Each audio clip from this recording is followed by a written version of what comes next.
students. Today we are going to start chapter number 7, that is post-independence India. Now the problems that we have seen in the previous chapter, that immediately after the independence of India, we saw there were 6 major problems. Now here in this chapter, 2 major problems are described, that is framing the constitution of India, and second, how to put an end to the sovereignty of British Empire that has been there in the princely states, and merging them into Union of India and making India intact, whole of India that you see today.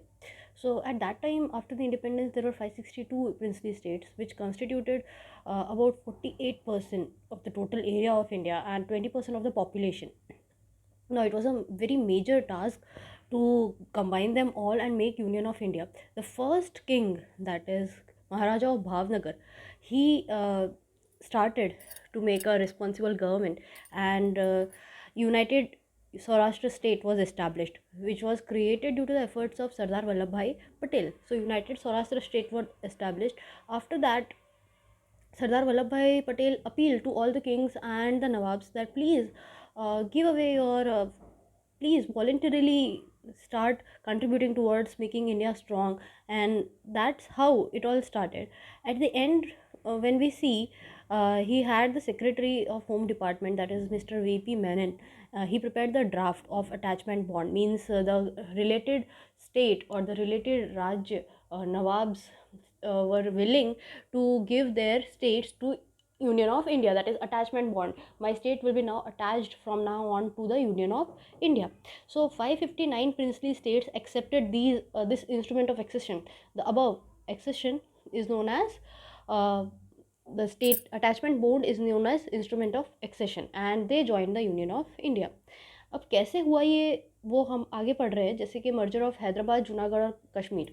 अब 559 तो हमने देख लिया, बाकी के 3 जिनमें दिक्कत थी वो थी हैदराबाद, जूनागढ़ और कश्मीर. हैदराबाद का जो निज़ाम था, he was not ready, as he wanted to join Pakistan, but because of the geographical location he could not join Pakistan. You know where Hyderabad lies, right?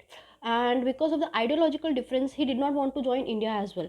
तो अब ये ऐसे हो नहीं सकता था. आप बीच में हो, आप ना ही पाकिस्तान के पास जा सकते हो ना इंडिया के पास जा सकते हो. तो he thought that we will be independent. He said that if the country will be divided, then he will be willing to he will be willing to join Pakistan, but according to the geographical location he cannot, and ideological reason की वजह से India के साथ नहीं. फिर negotiation start हुए निज़ाम के साथ.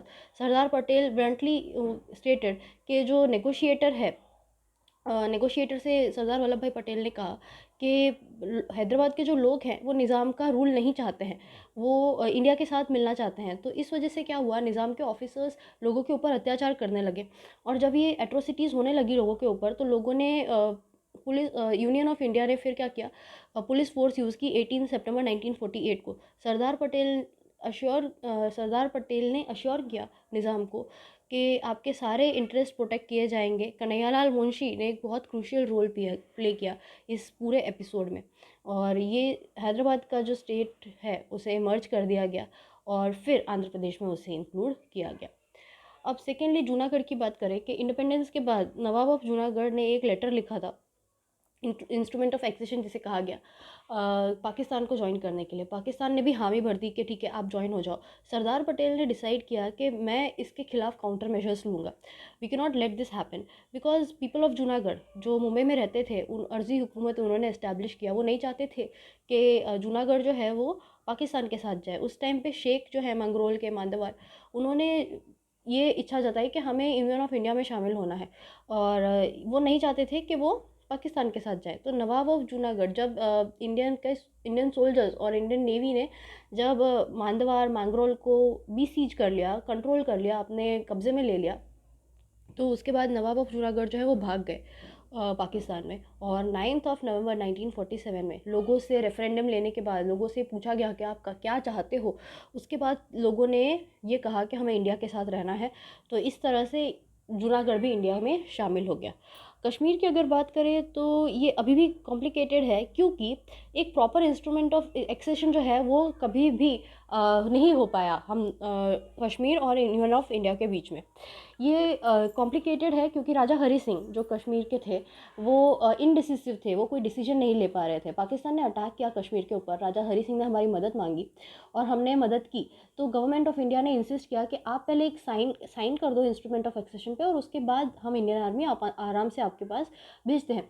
अब एक क्लॉज उसमें से ऐसा था कि जब कश्मीर नॉर्मल सिचुएशन में आ जाएगा उसके बाद लोगों की मर्ज़ी पूछी जाएगी, पब्लिसिट पूछा जाएगा परमानेंट मर्जर के लिए। ये टेम्प्रेरी सॉल्यूशन था। इमीडिएटली ये लेटर साइन करने के बाद इंडिया ने अपनी आर्मी भेज दी कश्मीर को प्रोटेक्ट करने के लिए, बट पाकिस्तान ने ऑलरेडी ऑक्यूपाई कर लिया था 1/3 पोर्शन ऑफ कश्मीर, और बट बाकी का कश्मीर जो है उसे बचा लिया गया। और इस मामले में इंडिया ने पाकिस्तान के खिलाफ एक कंप्लेंट रजिस्टर की यूएन में। सिक्योरिटी काउंसिल ने सीज़ फायर का आदेश दिया और आज भी कश्मीर इशू जो है वो कंटिन्यूस है क्योंकि अभी तक कोई भी फैसला नहीं आ पाया है। हाँ, कश्मीर इंडिया का हिस्सा है, बट पाकिस्तान आए दिन उस पर अपनी हुकूमत जताने की कोशिश करता है। ये तो हो गई 3 राज्यों की बात जो कि ज्वाइन हुए बाद में। अब अगर बात करें फ्रेंच और पोर्टुगीज़ कॉलोनी की, तो इंडिया जो है इंडिपेंडेंट हुआ 26 जनवरी 1950 में एक सॉवरेन स्टेट डिक्लेयर हुआ।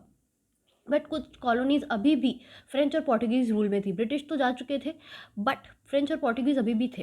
तो people those were there in these colonies they wanted to join the union of India.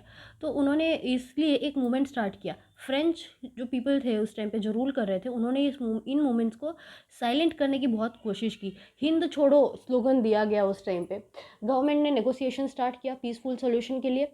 Yanam में पीपल्स लिबरेशन आर्मी ने पूरा एडमिनिस्ट्रेशन अपने हाथ में ले लिया था जून 13 1954 में। और फ्रेंच गवर्नमेंट को लगा कि अब इन लोगों को काबू करना, इन लोगों को कंट्रोल करना मुश्किल है। तब all the French colonies Karaikal, Mahe, Yanam, those were handed to India for further reconstruction and further they were taken under union territory of Pondicherry. उन्हें पौंडीचेरी के यूनियन टेरिटरी में ले लिया गया। अब रिकंस्ट्रक्शन के साथ पौंडीचेरी के पास कराईकल था तमिलनाडु में, माहे केरला में, यानम आंध्र प्रदेश में, चंद्रनगर वेस्ट बंगाल में, और पौंडीचेरी जो है ये एडमिनिस्ट्रेटिव सेंटर है इन सारी टेरिटरीज़ का। अब दीव दमन और गोवा की बात करें तो इसकी एक इंटरेस्टिंग स्टोरी है कि 15 अगस्त 1947 में सारे पॉलिटिकल लीडर और सत्याग्रही दीव दमन और गोवा में गए थे। वहाँ पे फ्री गोवा एगिटेशन में बहुत सारे वॉलंटियर्स मारे जा चुके थे। ऑपरेशन विजय यहाँ पे चलाया गया कि गोवा को आज़ादी दिलाई जा सके। 19 दिसंबर के मिडनाइट को governor of Portuguese de Silva he surrendered to the Indian government. Indian army ने फिर कैप्चर कर लिया गोवा, दमन और दीव को और वहाँ पे अपना इंडिया का जो फ्लैग है उसे होइस्ट किया। इसीलिए जो इसके साथ साथ जो लास्ट कुछ बचे हुए रिमेन्स थे वेस्टर्न गवर्नेंस के या फिर रूल के, वो इंडिया से गायब हो गए। ऑन 12 मार्च 1962 गोवा, दादरा नगर हवेली ये सारे जो है वो यूनियन ऑफ इंडिया में आ गए। On 30 May 1987 Daman and Diu were separated from Goa. Thereafter, Silvassa was made the capital of Dadra, Nagar Haveli Daman was made the capital of Diu and Daman, Panji was made the capital of Goa। इस तरह से ये सारी जो territories हैं उन्हें भी आज़ाद करवा दिया गया।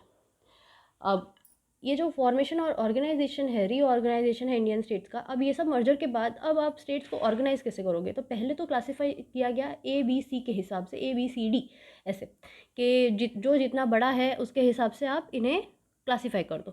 फिर उसके बाद लोगों ने कहा कि हमारी लैंग्वेजेस अलग है, हमारे कल्चर अलग हैं और आप हमें हमारे एक साथ क्लासीफाई कर रहे हो, तो ये पॉसिबल नहीं है। जैसे कि आप देख लो क्लास ए में मुंबई, असम, आंध्रा, पंजाब, उत्तर प्रदेश, बिहार में, तो ये सारे ही अलग हैं और इन्हें एक साथ एक क्लासीफाई किया गया है स्टेट्स के मामले में। तो ये नहीं था, तो एक इक्वल स्टेटस सबके पास नहीं था।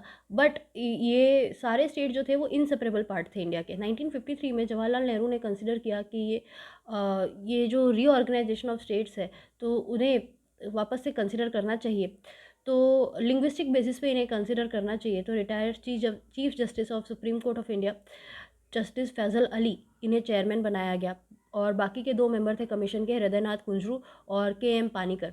ये कमीशन ने सारे स्टेट्स को ओपिनियन लेने के लिए कहा, public opinion. Above all bilingual Mumbai में 2 लैंग्वेजेस बोली जाती थी, जहाँ पे महाराष्ट्र और गुजरात फिर बनाया गया। Gujarat and Saurashtra were included, and Mumbai was made the capital of this state. Finally, a bill making changes in the constitution and reorganization was passed and implemented in the year 1956. अब ABCD वाला dissolve कर दिया गया, उसके बाद amendment डाला गया, फिर हमारे पास 14 स्टेट्स थे, 2 पार्ट्स हो गए हमारे पास, 14 स्टेट्स थे, आंध्र प्रदेश, आसम, बिहार, ये सारे, और सेंट्रल गवर्नमेंट ने 2 स्टेट बना दिए इंडिया के, महाराष्ट्र और गुजरात, May 1, 1960, और 25 मई 1960 को recognition of Maharashtra as a state was made और उसका कैपिटल मुंबई को बनाया गया। 1 मई 1960 को इसीलिए फाउंडेशन डे ऑफ गुजरात भी कहा जाता है। असम, मेघालय, मणिपुर, त्रिपुरा, अरुणाचल प्रदेश, इनको लैंड ऑफ 7 सिस्टर्स कहा जाता है, ये आपको पता होगा। अब कंटिन्यूस डिमांड होती रहती है अलग अलग जगहों पे कि हमें एक अलग स्टेट डिक्लेयर करो। अभी रिसेंटली आपने देखा होगा तेलंगाना को अलग किया गया आंध्र प्रदेश से, झारखंड को बिहार से, छत्तीसगढ़ को मध्य प्रदेश से, उत्तराखंड को उत्तर प्रदेश से। तो इसी तरह से अब हमारे पास 29 स्टेट्स एंड 6 यूनियन टेरिटरीज़ है। इसमें ऑफकोर्स करेक्शन है लास्ट ईयर के अमेंडमेंट के बाद, so that is to be considered of course. Regionalism हमारे कंट्री में अलग अलग रीजन है जैसे कि आप जानते हो, तो रीजनलिज्म है, ये एक रीडेबल कंटेंट है। लैंग्वेज हमारे पास बहुत सारी हैं, that is again a readable content. Caste हमारी अलग अलग है, ये हम ऑलरेडी बहुत बार कर चुके हैं, तो ये भी देखा हुआ है। Regional inequality again related to above regionalism, okay, so that is also given there. Scientific and technological development, आज़ादी के बाद हमारा साइंटिफिक और टेक्नोलॉजिकल डेवलपमेंट कितना हुआ उसके लिए पूरा डेटा दिया गया है, ये इंपॉर्टेंट है, 4 मार्क क्वेश्चन में पूछा जा सकता है। This has nothing that can be explained, but you have to learn it, you have to remember them, the names as well as the people here, people and the field as well. We have these, see, satellites name, so you have to learn them, okay. So here we have concluded chapter number 7. Please read this chapter and try to prepare it properly, because it is the basic thing, remembering the history of India, okay. Take care, bye bye all of you.